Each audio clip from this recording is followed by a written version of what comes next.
Alrighty, we're going to talk a little bit about graphing numbers on the number line here, especially some just how we write things when we're showing intervals on a number line. So, if I have, call it 0, if I want to mark a number on the number line and I want to indicate that I'm marking that number, I can put like a dot on it, or sometimes we'll put the dot up above. Okay? And sometimes, if I want to mark an interval, right, I could mark everything from one number to another. So this would be everything from 2 to 5. And this would include 2 and 5. On the other hand, I could put these open circles. All right. Now this interval here, let's see, it goes from, there's -2, 3, 4, 5, 6. From -2 to -6, but it doesn't include -2 and -6. Now keep in mind, that's more than just -3, -4, and -5. It could be like -5.5, or -5 and 99 100ths, or, -2.0001, or something like that. So anything right up to that point, but not that actual number. And you can mix them up too. I could have something like this. Right, so this would be like 3 to 7. So this would be the interval that from 3 to 7, which includes, from 3 to 7, which includes 3, but not 7. Right? And by the way, I don't know if this comes up later, we write this interval as, usually write as an open bracket like this, 3, comma, and then closed on this end, whereas this one would be 2,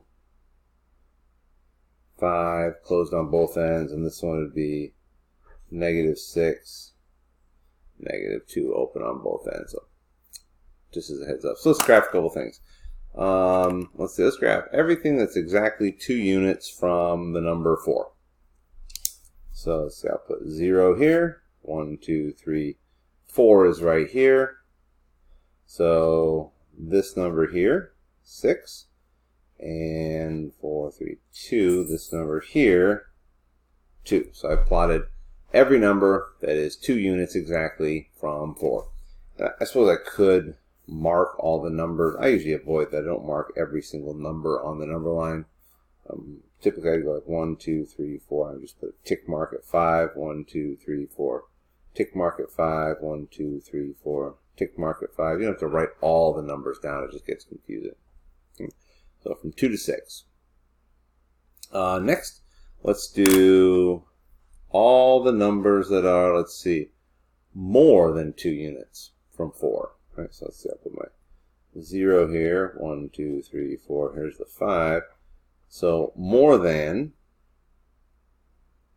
this is the 6, and then here's our 4, 3, 2. This is the 2, and we're going to draw an arrow in this direction.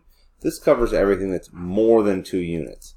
Not exactly 2, those aren't included, but anything that's more than 2 units off in this direction, or more than 2 units away in that direction. Let's see. Alright,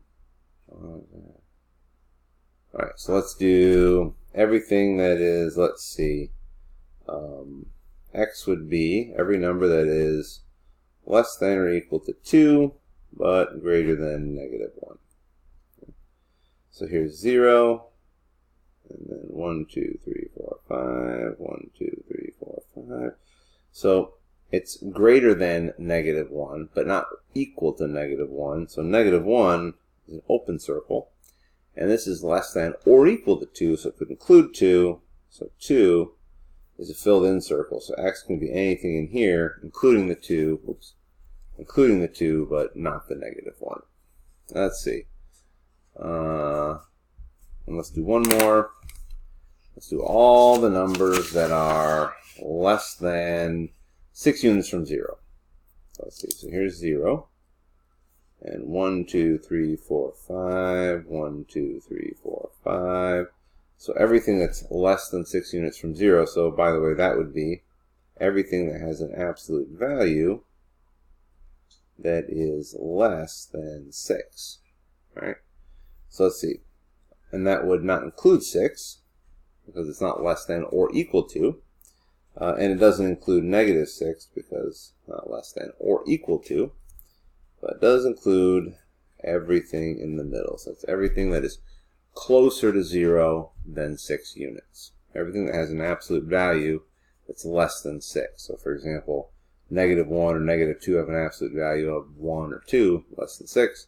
As does 3, 4, 5, all have an absolute value that's less than 6. So in the end, just remember the open circle means that that number is not included in the interval. We stretch right up to that number, but we don't touch it. And the closed circle means that we do include that number, okay, in our interval.